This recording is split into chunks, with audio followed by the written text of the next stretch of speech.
Good evening, everyone. I'm Lindsay Davis. We're interrupting your regularly scheduled programming with breaking news. ABC News has learned that Israel has launched an attack on Iran, likely targeting Iran's nuclear sites. Tensions have been mounting in the region for several days. President Trump told reporters earlier today that it could happen at any time. We want to go right to Selena Wang, who is at the White House for us. Selena, what's the latest reporting? Well, Lindsay, we don't have details on the size or the scope of this attack, but earlier today I had asked President Trump just how imminent an Israeli strike on Iran's nuclear facility could be, and President Trump told me that it very well could happen. But he also stressed again that Iran cannot have a nuclear weapon and made clear that he would prefer a diplomatic resolution to this. The president also said that last month he had warned Netanyahu not to launch such a strike. The president is concerned that this attack could actually derail ongoing U.S. and Iran negotiations. The president has been signaling for many weeks now that he believes the U.S. and Iran are close to a deal. But then just in recent days, the president has become less confident. But his envoy, Steve Witkoff, Lindsay, he is planning to travel to Oman for scheduled talks with his Iranian counterparts on Sunday. This is after multiple rounds of talks between the U.S. and Iran. The president today, as of just hours ago, still optimistic that an agreement could be reached. We'll see how this changes things. Selena Wang from the White House, thank you. I want to go now to Marcus Moore in Tel Aviv, who's in a shelter there. Again, we just talked about these escalations and what it could potentially mean for these peace talks, which we were expecting to happen just days from now. Marcus, what are you learning?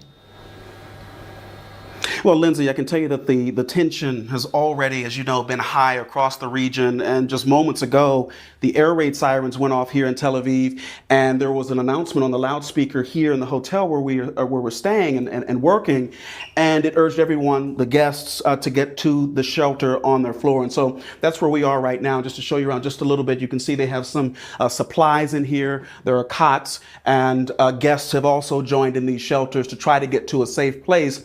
Because, Lindsay, the concern has been all along over any potential Israeli strike on Iran that there would be a response. And so following what the Israelis have called a preemptive strike tonight here in the Middle East, in Iran, they soon after that sounded the alarms for anyone really across all of Israel to get to their bomb shelters, anticipating that there would be a response from Iran, and a response, Lindsay, that would be quite swift.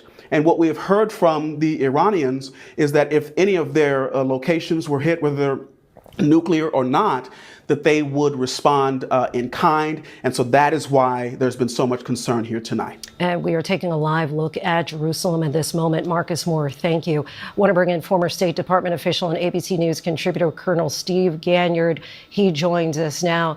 Steve, obviously, it cannot be overstated here just how widespread these implications are. Indeed, Lindsay. And we want to find out what actually went on here. Apparently, President Trump told Benjamin Netanyahu just recently that the U.S. would not participate. So this seems to be an all-Israeli operation. Now, the Israelis do not have bombers, so they aren't able to drop the kind of ordnance that would penetrate deep into the buried sites that the Iranians hold their centrifuges. So the question here is, what did the Israelis hit? We are seeing some reports in Tehran that some air defense sites and military sites within Tehran have been hit, but that's not really the nuclear program. And that was the intent of the strikes tonight. The other thing we need to think about here, Lindsay, is that the Iranians have thousands of missiles, ballistic missiles, cruise missiles that can reach Tel Aviv, reach Israel. And so obviously Israel's on alert and expecting some sort of a retaliation from the Iranians quite soon. And Steve, just want to stay with you here because we are just hearing from a U.S. official that the United States did not have any involvement. They were not in no way assisting with Israel in this attack. You have to imagine that this was the last thing the United States wanted, certainly not in anyone's best interest. President Trump has been holding out hope that the negotiations that are going on in Oman were supposed to go on Sunday would actually lead to something, but has also been very frustrated.